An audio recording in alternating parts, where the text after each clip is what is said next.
Buat kalian yang mau mensupport channel ini dengan donasi, atau emang sekedar mau beli mimin kopi, kalian bisa pilih antara Super Thanks atau Saweria. Gue sih nggak masalah kalian pilih yang mana. Cuma kalau bisa, lewat Saweria aja. Soalnya kalau YouTube, potongannya gede, 30%. Kalau Saweria, cuma 5%. Untuk link Saweria, kalian bisa klik aja di atas kanan nih. Atau bisa cek di kolom deskripsi. Tapi kalau mau support, nggak harus donasi kok. Dengan kalian nonton sampai habis, dan memberikan like pada video ini, itu udah ngebantu banget buat support channel ini. Oh iya, kalian juga bisa join nih ke grup Telegram komunitas cerita manhwa yang baru. Untuk linknya, gue tampilin di layar ya. Tapi kalau malas ngetik, cek aja kolom deskripsi. Di sana, kalian bisa sharing nih topik seputar manhwa dan kawan-kawan, dan juga ketemu teman baru. Kalau mau info terbaru dari Mimin, misalnya upload kapan atau misalnya ada telat upload, Mimin pasti akan langsung infokan di Telegram. Makanya, jangan lupa join ya. Nggak perlu berlama-lama lagi, kita mulai aja ceritanya. Halo guys, Sabik di sini, dan sebelum mulai ceritanya, gue mau ngumumin nih kalau Mimin sekarang ngadain giveaway. Mimin mau giveaway satu buah HP baru saat nanti udah menyentuh 50.000 subscriber. Untuk ikut atau berpartisipasi ada beberapa syaratnya nih, tapi simple banget. Syarat dan ketentuannya kalian bisa lihat nih di Instagram Mimin. Instagram Mimin tuh nih, Mimin tulis nih HP Sabik 12, atau kalian bisa lihat aja nih di link di deskripsi, udah Mimin cantumin di bawah. Di Instagram Mimin itu ada postingan dengan logo cerita manhwa. Nah, di sana kalian bisa lihat tuh syarat dan ketentuannya. Gak susah kok, syaratnya simple banget. Gak pakai ribet, gak pakai susah. 2 menit selesai. Pemenangnya akan Mimin umumin saat udah menyentuh 50.000 subscriber. Tunggu apa lagi? Makanya yuk, buruan subscribe biar cepet-cepet giveaway-nya. Nanti bakal ada giveaway terus kok, tenang aja. Oke, segitu aja. Kita lanjut ke ceritanya. Lalu si ini nih, bodyguard rambut merah, memberinya bunga nih, mungkin buat dikasih ke Casin lah. Ya kali cowok ke cowok. Bos, kau pasti berhasil. Liu Yuan merespon, kau harus menyaksikannya sebentar lagi. Lalu si Liu Yuan pergi menghampiri Casin. Casin, opening yang bagus. Dan ternyata bunga sama mobil tadi, Carrera GT, mau diberikan ke Casin. Melihat itu, orang-orang kaget. Wah gila, Porsche. Di sini Carrera GT, tapi di subtitlenya 911. 911 tuh ini. Nih. Nah, ini baru 911. Salah nih. Wah, gila. Porsche Carrera GT diberikan secara langsung. Aku sangat iri denganmu. Terima. Lalu tiba-tiba Xiaoke menahannya nih. Tuan Liu, istriku nggak butuh hadiah mobilmu itu. Nggak perlu. Setauku, dia selalu menyewa mobil untuk pergi kemana-mana setiap harinya. Mendengar itu, orang-orang kaget. Presiden perusahaan menyewa mobil setiap hari. Apa ada yang korupsi di perusahaan sehingga bos nggak punya mobil? Tidak. Kita hanya belum sempat beli mobil. Liu Yuan melanjutkan. Aku tahu kau nggak mampu membelikannya mobil. Jadi aku membelikannya mobil hari ini. Miskin. Seharusnya emang seorang wanita menikah dengan pria yang kaya dan tampan. Iya, seorang lelaki harus tahu diri soal kemampuannya. Lalu itu orang-orang ya random ya. Orang-orang yang sedang berkerumun yang ngomong. Lalu Casin memegang tangan dari Xiaoke dan dia berkata, aku senang dengan hadiahmu, terima kasih, tapi maaf aku nggak bisa menerimanya. Lalu tiba-tiba muncul nih Ferrari 488. Iya, ini standar bukan pista. Ferrari 488. Melihat itu orang kaget nih. Gila, Ferrari 488 langsung datang. Ini harganya senilai 22 juta yuan. Orang biasa nggak mampu membelinya. Lalu turun nih. Orang ini nih yang turun nih. Namanya Blade. Waduh, Blade. BLADE. Orang-orang berbisik, siapa lagi orang ini? Semua orang terpana melihatnya. Si Blade berkata, Tuan Xiao, mobil Anda telah datang. Tolong tanda tangani. Mendengar itu, semua orang kaget. Jadi batu noh. Xiao bingung nih. Maaf, si Blade melanjutkan. Kemarin kau menyelamatkan ayahku di Chuanye Street. Ini adalah ucapan terima kasih. Nah, ini si Xiaoke sedikit flashback nih. Aku akan membayarmu. Dalam hati Xiaoke, oh nggak heran kenapa begitu banyak feedback kemarin. Ternyata ini yang terjadi. Gua rasa ini bukan feedback. Gua rasa ini kayak apa sih? Lu kalau belanja cashback. Nah, gua rasa tuh kayak semacam cashback deh, bukan feedback deh. Cuma nggak tahu lah ya. Gue ngikutin komiknya aja. Oke, lanjut. Xiaoke merespon, wah, maaf jika aku nggak sopan. Lalu Xiaoke memberinya nih kertas tadi nih. Sayang, mobil ini untukmu, suamiku. Hey, kau belajarlah seperti dia. Ditampol, cok. Apakah ini pantas untukku? Xiaoke membalas, kau sudah jadi presiden perusahaan, jadi kau harus berpenampilan menarik. Terima kasih suamiku. Lalu akhirnya si Yuan pun pergi. Dia berkata, apa yang sebenarnya terjadi? Apa-apaan ini? Terus ini Xiaoke berbisik nih. Hey, kenapa kau tiba-tiba mengirimkan mobil? Apa kau tahu jika aku membutuhkannya? Si Blade merespon, keluargaku penjual mobil. Oh, lalu tiba-tiba ada sekumpulan orang datang. Minggir. Perusahaan pakaian ini berutang upah kepada kami. Apa kalian masih punya muka untuk membuka perusahaan ini lagi? Ini yang tengah nih, namanya egg. Telur. Kepalanya telur, badannya telur. Yang kiri nih, yang rambutnya mohawk, yang di kiri, cepat hancurkan papan nama mereka. Ditampol sama si botak si egg. Goblok.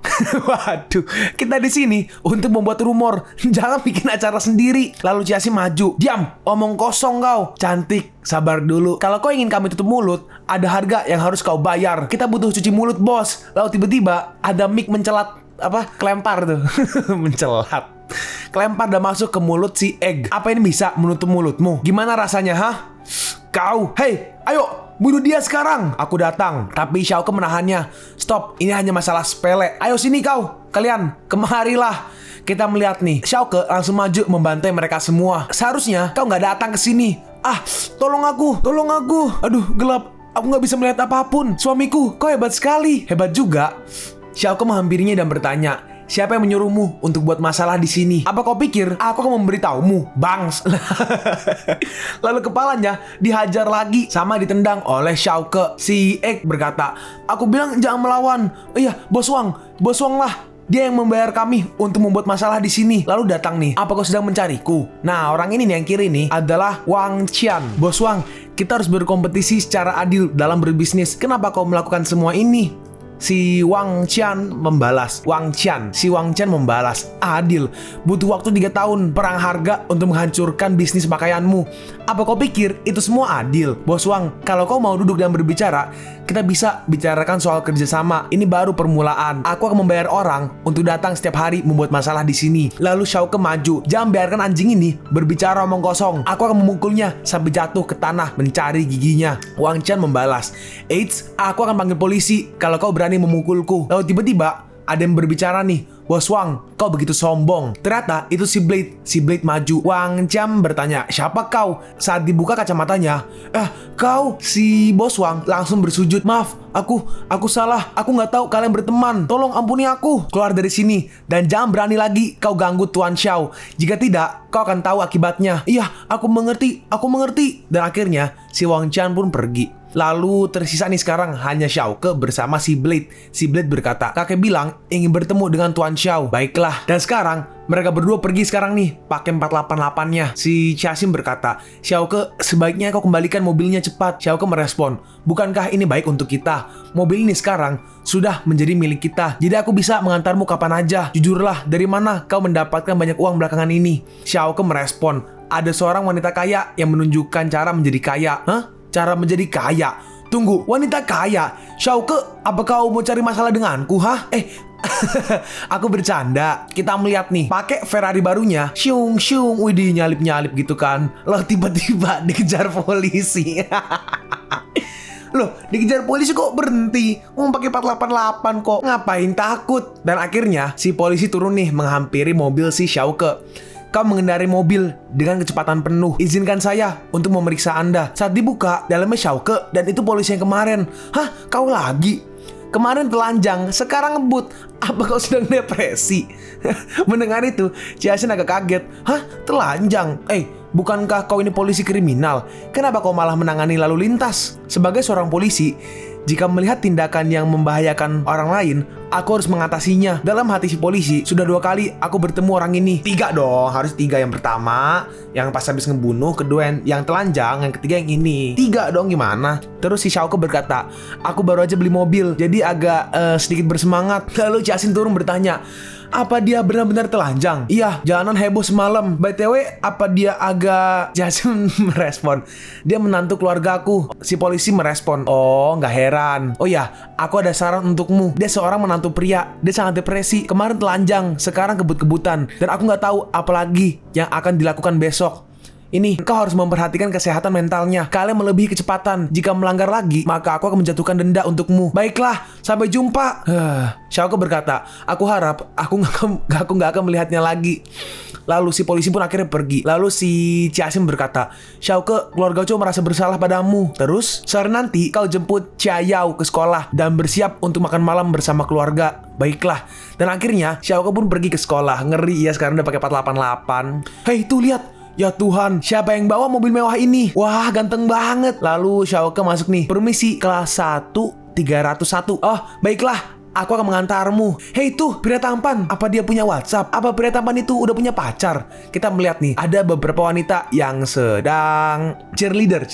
Seseorang berkata, "Yau, saudara iparmu datang menemuimu." Hah? Kakak ipar Yau? Kenapa dia kesini? Sepertinya akan sia-sia. Xiaoke berkata, "Ada acara di rumah malam ini. Kakakmu menyuruhku untuk menjemputmu." Xiaoyao membalas, "Nggak ada waktu. Terima kasih. Bye." Lalu yang kacamata depan nih, dia berkata, "Kita sedang latihan pre-game sekarang. Kalau kau ingin mengajak dia pergi, kau harus meminta izin dengan guru Chow." Apa itu dia? Cepat semuanya. Kita melihat nih, gurunya tuh yang pakai baju olahraga yang agak gelap tuh, yang rambutnya mungkin merah ya. "Kejar dia. Kalau kau berhasil mengejarnya, aku bersedia pulang denganmu." Baiklah, Xiaoke langsung lari. Teman-temannya si Xiaoyao berkata, "Chow adalah juara lari." Iya, sepertinya terlalu sulit untuk saudara iparmu mengalahkannya. Tapi dengan mudah, Xiaoke mengejarnya.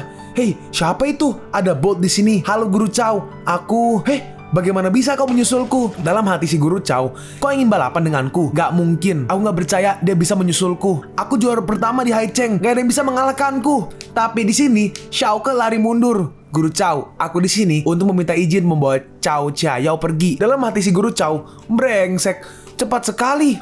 Aku juara di High Cheng. Aku gak percaya kau bisa mengalahkanku." Si Guru Chow mencoba sangat keras untuk lari kencang nih. Tapi Xiaoke dengan santainya lari mundur. Xiaoke berkata, "Guru Chow, apa kau nggak mengizinkan permintaanku?"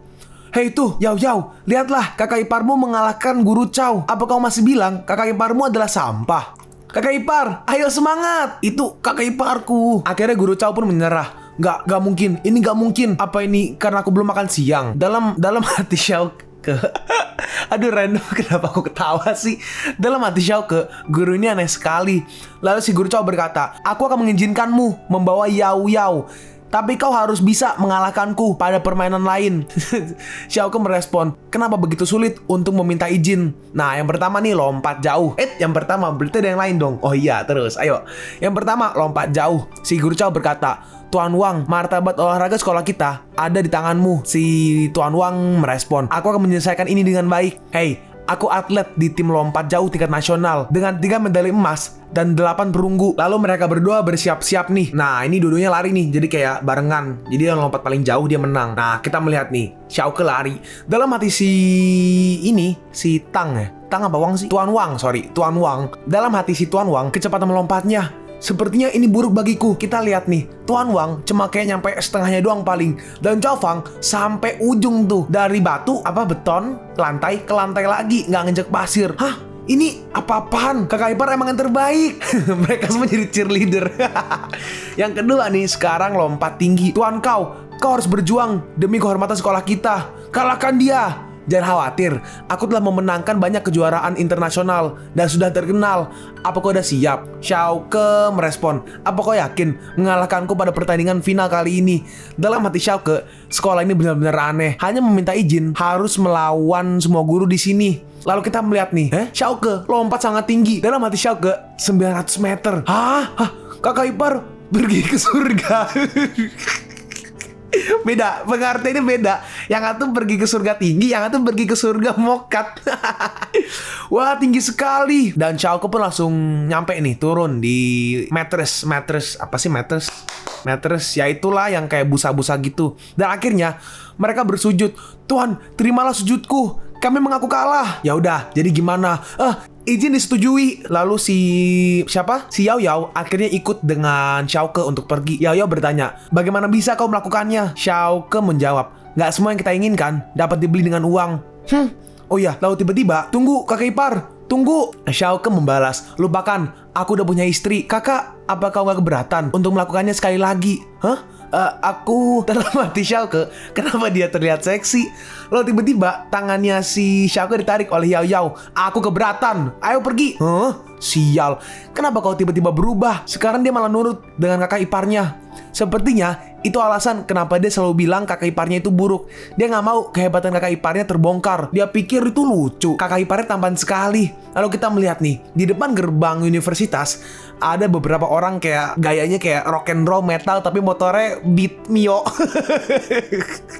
Yang ini nih, ini geng. Namanya Less Cold Gang. Jadi LESS kurang cold dingin gang. Berarti geng kurang dingin. Gue gak ngerti. Cuma itulah.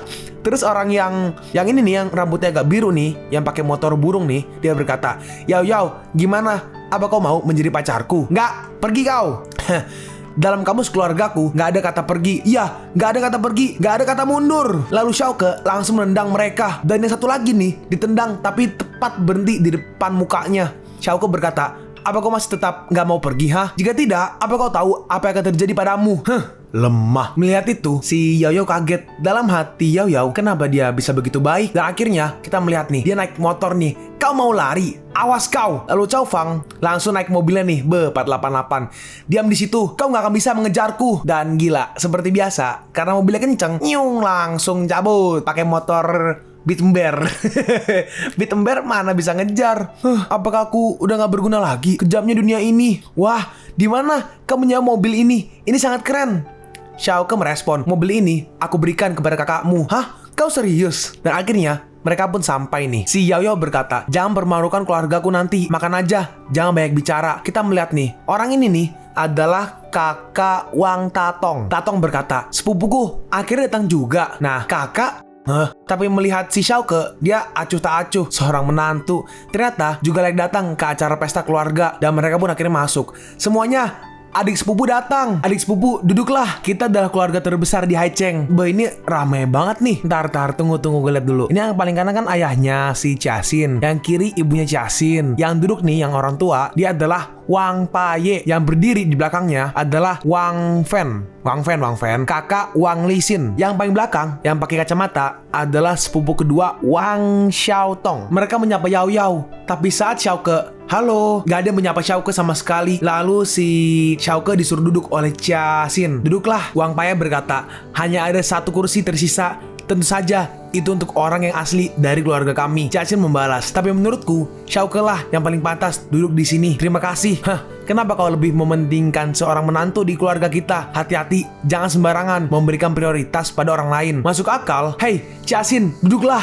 Kau adalah pahlawan di keluarga kita." Si paman menambahkan, "Jiaxin, aku dengar kau mengambil alih perusahaan. Itu bagus." Mendengar itu semuanya tertawa. Lalu Xiaoke berkata, "Jiaxin, kau aja yang duduk di sini." Jiaxin merespon, "Enggak, kau aja yang duduk di sini." Dan Jiaxin, waduh, gak pantas. "Ayo, cepat, tambahkan kursi sekarang. Kursi cadangan, cepat." "Oke, selamat datang untuk hari ini. Aku baru aja menjadi manajer." Si ibunya, harusnya kan? Iya, ibunya Jiaxin merespon, "Tatong, kau hebat." Namanya Tatong. Aduh, "Tatong, kau hebat. Kau diangkat menjadi direktur hanya dalam 3 tahun. Orang lain butuh waktu hingga 7 sampai 8 tahun. Tokoku baru aja mendapatkan gelas emerald senilai 22 juta yuan." "Hah? 22 juta? Si Wang Feng yang paman yang kiri nih, dia berkata, "Xiaoke, saat kau lulus, ikutlah dengan sepupumu bekerja. Itu semua adalah hal yang mudah bagiku." Lalu tiba-tiba ada yang mendobrak pintunya. Kita melihat nih, ternyata itu si Egg. "Beri tempat ini untukku." Melihat itu, si ibunya Jiaxin berkata, "Anak ingusan, kau cari mati, penyihir tua. Apa kau udah bosan hidup, ha?" Si Tatong berkata, "Jangan marah. Apakah Tuan Wang selalu menginginkan tempat juga? Kami akan segera mengubahnya." Si Tatong ditampar. "Ternyata kau, bocah lelaki yang mengabaikan Presiden Wang dan gak ingin terlibat, ha? Jangan marah. Jangan salah paham. Kita akan pergi sekarang." "Hei, apa yang kau lakukan? Ayo cepat pergi. Apa kau ingin membuatku kehilangan pekerjaan, ha?" "Iya, mari kita pergi. Direktur Wang adalah orang penting di daerah timur dan kita menerima permintaannya." Lalu tiba-tiba, "Hei, Ek anjing, biarkan keluarga Wang datang untuk meminta maaf." Tatong membalas, "Bajingan, apa kau gila? Apa kau ingin membunuhku, ha?" Terus si Tatong ditendang. Terus si Ek berkata, "Siapa yang mengizinkanmu berbicara dengan Tuan Xiao seperti itu?" Mendengar itu, orang-orang kaget. "Tuan Xiao?" Lalu si Ek berlutut, "Tuan Xiao, aku nggak tahu kau ada di sini. Ada banyak orang di sini. Di mana Wang Qian? Masuk." "Hah, beraninya kau memerintahkan Tuan Wang seperti ini? Kau hanya mencari mati." Lalu Wang Qian masuk nih. "Tuan Xiao, aku datang. Tatong berkata, "Presiden Wang, jangan hiraukan dia. Dia hanya seorang sampah." Pak, ditampar Tatong. "Kau yang sampah." Maaf Tuan Xiao, saya nggak tahu Anda ada di sini. Jika saya tahu Anda ada di sini, saya nggak akan berani melakukannya." Melihat itu, yang lain kaget. "Hah? Gak mungkin. Tuan Wang menyanjung Xiaoke." kau menakuti istriku. Sekarang kau harus minta maaf padanya. Maaf Nyonya Xiao. Gimana Tuan? Tuan Xiao, apa kau kenal dengan Tuan Xiao Tao? Bagaimana Tuan bisa mengenalnya? Xiao Ke menjawab, aku menyelamatkan kakeknya. Menyelamatkan? Dalam hati si Wang Jian, aku nggak boleh menyinggung Xiao Ke ini. Bos Wang berkata, hari ini aku yang akan mentraktir semua makanan ini. Buka sebotol 82 Lafite. Lafite untuk Tuan Xiao dan tukar dengan 93 Lafite. Si Wang Fen berkata, sejak kapan Xiao Ke menjadi orang besar? Si kakek, Wang Paye, dia menambahkan, generasi muda akan melampaui yang lebih tua. Lalu tiba-tiba ada yang datang nih. Ada apa ini? Sangat berisik. Ternyata itu adalah si siapa? Tuan Pao yang ngecek barang antik. Nah ini si Wang Xiaotong menghampirinya. Dia berkata, Tuan Pao, apakah Anda di sini untuk saya? Dalam hati Xiaotong, Xiao Ke, apa yang akan kau lakukan? Biarkan aku pamer. Kalian pun sampai di penghujung video ini. Kalian mau tahu lanjutan chapter ini? Atau manhwa menarik lainnya? Makanya, jangan lupa subscribe biar kalian gak ketinggalan kalau gue upload video baru. Jangan lupa like, komen, dan share ke teman-teman kalian supaya channel ini bisa lebih berkembang ke depannya. Segitu dulu dari video cerita manhwa. Gua Sabik undur diri. See you on the next video. Zaijian!